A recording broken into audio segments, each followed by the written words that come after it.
Hello, I'm Dalton Delan. I'm a columnist for the Berkshire Eagle. And this is Eagle Reels, where we take you beyond the news. I'm joined today by Manuela Barreto.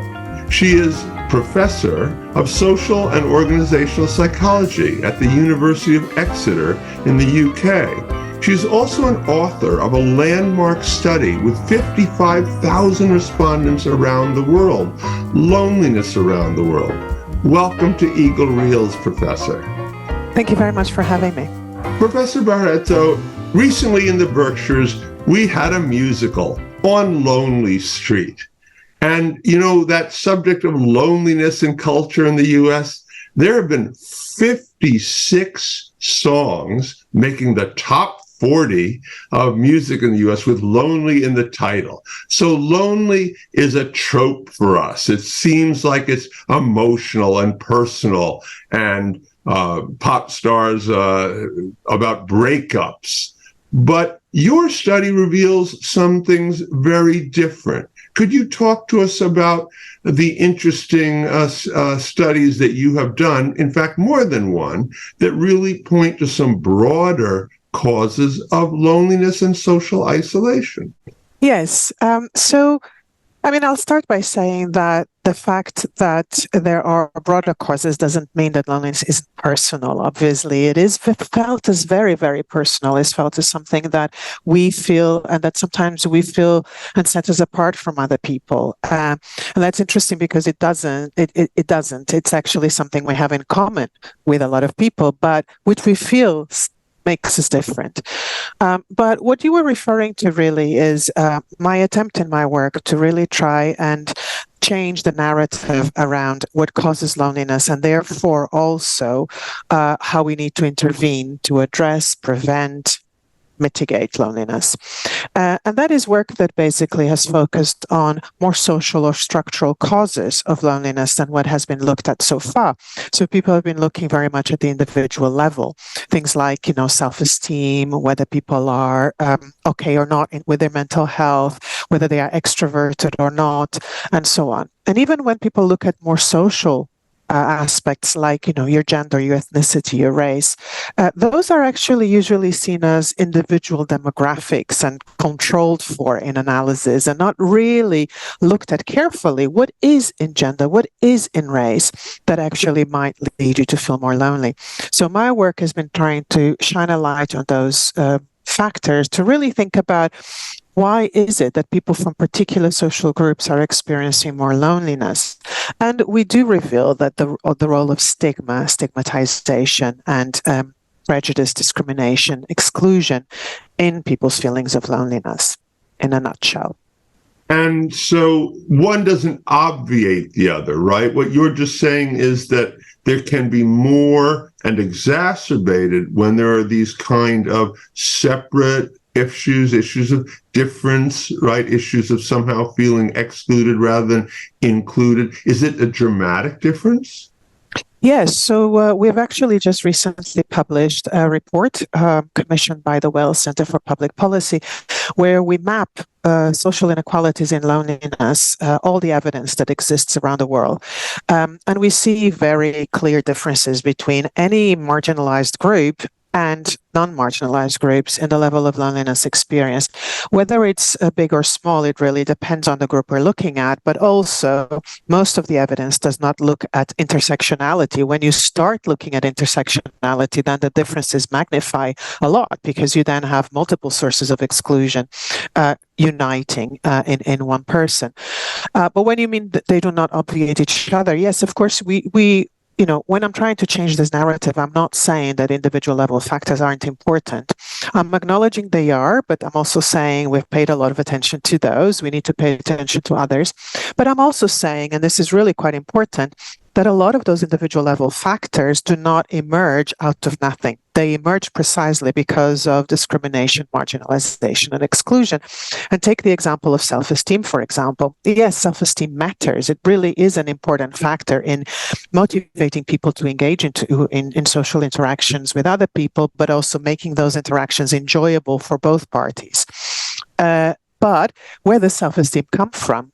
many different places, one might argue, yes, but also from exclusion. If you are repeatedly devalued, if you enter multiple contexts in your life where actually who you are is frowned upon, feared, perhaps devalued, a cause for disgust or things like that, as happens with many social groups, then of course your self-esteem is going to be lower, and your motivation to interact and quality of your relationships are not going to be as satisfying, and that's where loneliness is all about.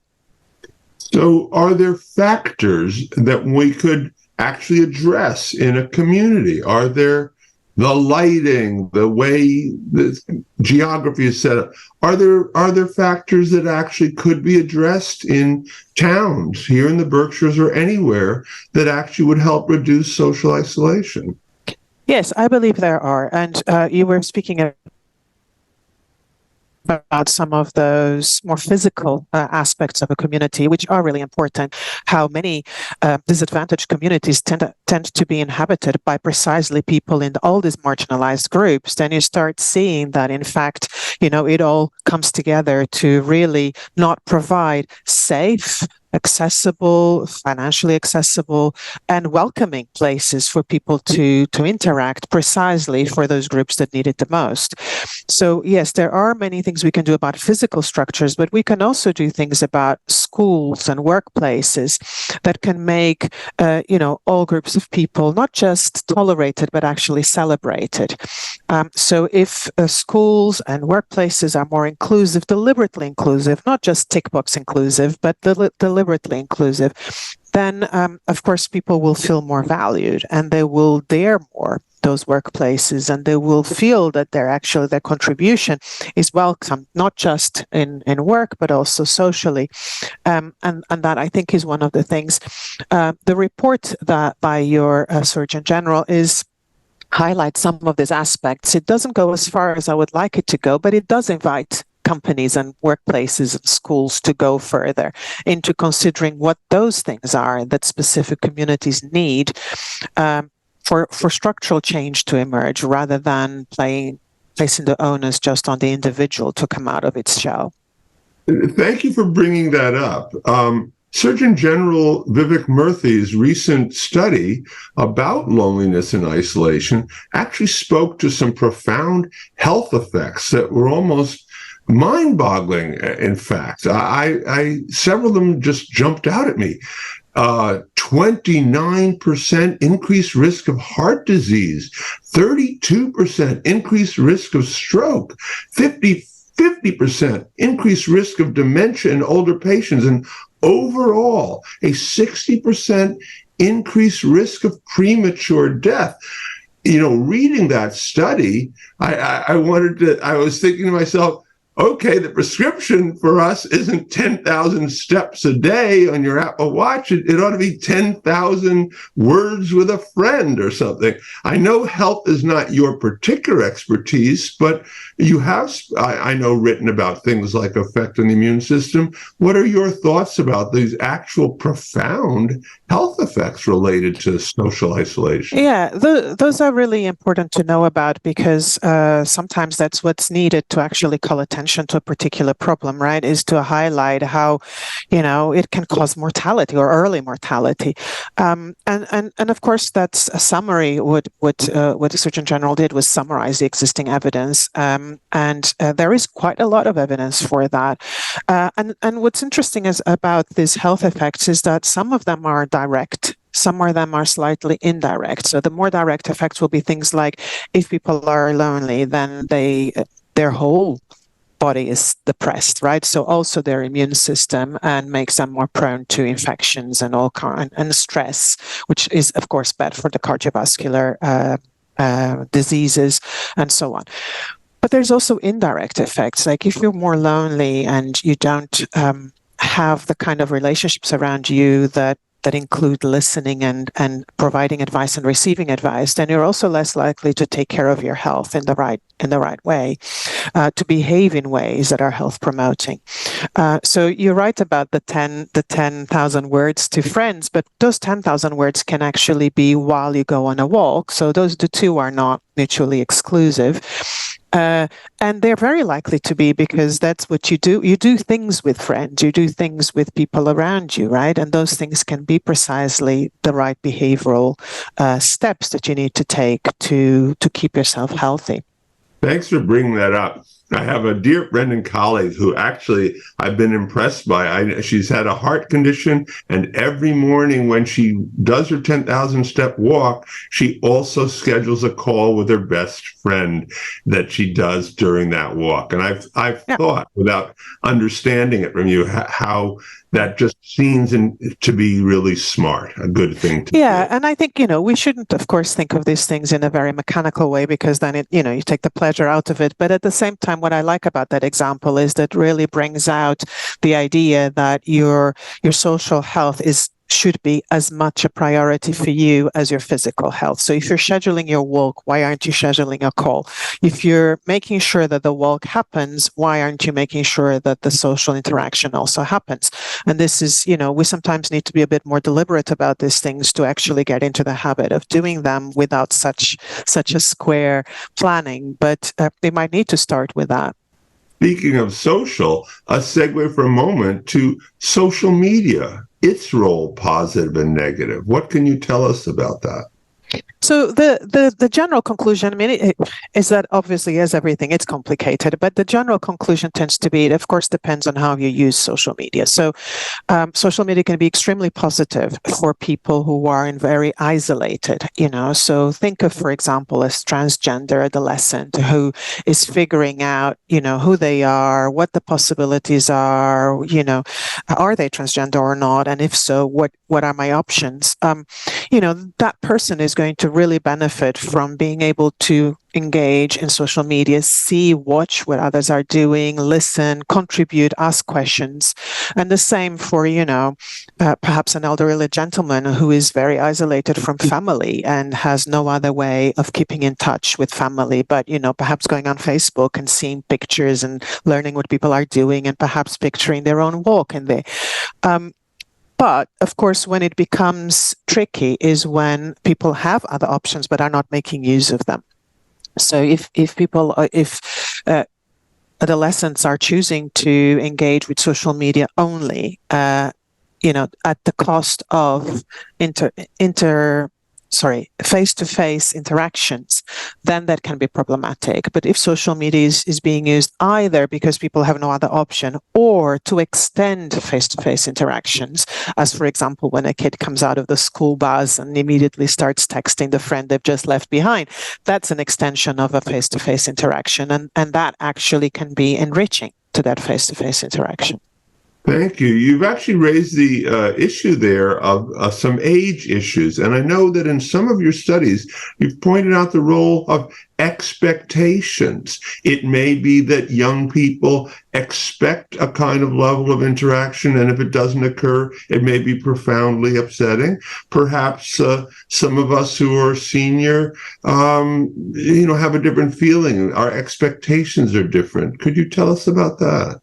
Yeah, so many of the definitions of loneliness, because there are many and they're all slightly different, but the one that is most used in research talks about this discrepancy between the social relationships that you feel you have and the ones you would like to have, whether in quantity or quality. And that discrepancy comes from, assessing where you should be and where you are. Now, where you should be is often established by comparison to your peers. So it's not, I'm not going to judge the quality or the health of my social relationships by comparing with my daughters, but I might compare with those of my peers, people my age. And that can lead people with very similar social lives to have very different assessments of their social life and very different feelings of loneliness because expectations are different, standards are different. Of course, that will also operate not just across age groups, but also across cultures. People in different cultures have different standards for how connected you should be and with whom as well. So in some countries that we tend to call collectivist, it's a very big broad label, but let's use it for the purpose of communication. So in some countries, people are really expected to be very well connected to their family. Friends are a little bit of a luxury, something that might or not happen. Whereas in other countries, it would be the very opposite. People are expected to be surrounded by chosen families, by friends, and connections to family are limited to a much more restricted nuclear circuit. Do you think that the large geography of the United States and therefore the ease with which we just talked off camera, you and I, about your daughter being over visiting here and so forth. I have a child on the West Coast, if I'm on the East Coast. Do you think that that's a big factor? For example, is Britain being literally geographically smaller and perhaps more wedded to its history and culture and community? Is that a big factor, do you think, in America? Any specifics about this country? I know you're sitting from your church in UK. Yeah, so that's a complicated one because, of course, there are many different factors, and there might be one factor there that might make people more vulnerable, but then there might be another that is worse here. So it's always hard. But yes, on geography, that is a very important point because obviously in America, people very easily move to the other side of the country to go and work or to study. And it's not that easy to go back and keep in touch with not just your family, but also the friends you've made during, adolescence, for example, which tend to be quite a strong relationship. So that, of course, plays a role. There's a concept called relational mobility, which is quite important in this sense. When people are constantly having to renew their relationships, that has pros and cons. One con is that obviously you destroy the fabric of your social relationships and have constantly to renew it. But the advantage of that is that actually you don't need to stick to relationships that have, that you've moved on from, that are not satisfying anymore. And so it's hard to say, one thing is just point blank good or point blank bad. It, of course, is going to interact with other things about a person's life, and how easy it is for them to make friends. But distance can indeed be or rather geography in this sense, that people are very mobile, can indeed be problematic for some people. You've made a wonderful case for the nuance and the counterintuitive nature of a lot of this. But finally, without making you be simplistic, but knowing that in the expertise that you have, people must ask you, and therefore I'll ask you on behalf of our viewers. If we have a viewer who's feeling isolated or lonely, is there simply anything you'd like to say to them? Well, first of all, I guess the not feeling ashamed for it, because people talk a lot about the stigma associated with loneliness, and there is evidence for it. But actually, the strongest evidence is that people feel ashamed and feel that they're being stigmatized. There's less evidence for actual stigmatization. So people are feeling stigmatized irrespective of whether or not that's being the case. And in fact, what the evidence seems to show is that those around you are actually quite empathic about those feelings of loneliness. So, feeling ashamed is not only not necessary, but it can also impair your ability to connect and seek out and address that loneliness. But second, also, I'm not very keen on individual measures and individual solutions because I do think it's a broader structural problem. But there are some that actually tick multiple boxes. And one of my favorites is the idea of volunteering. Because volunteering can, of course, do a lot of good, not just for yourself as the volunteer, who is, doing something satisfying, that is doing something that allows you to get out of the house and connect to other people, but it's actually promoting a cohesive community and facilitating a cohesive community, and indeed addressing loneliness in others. And so that, for me, is one of the things that I think, I don't mind recommending, despite the fact that it goes kind of against my principles of loneliness being a societal problem rather than an individual problem, but that is one of the ones that I'm quite keen on. Thank you so much. Even though we're separated by an ocean, as you know, I have visited your Institute of Higher Education and loved it, and you have made me feel closer, even though this is an electronic encounter. I hope for our viewers as well. Professor Manuela Barreto, thank you for joining us. Viewers, thank you. If you are already a subscriber to the Berkshire Eagle, we really appreciate it. If you are not yet, please consider it. It's how we keep local journalism alive. I'm Dalton Delan. I'll see you next time on Eagle Reels and in the pages of the Berkshire Eagle.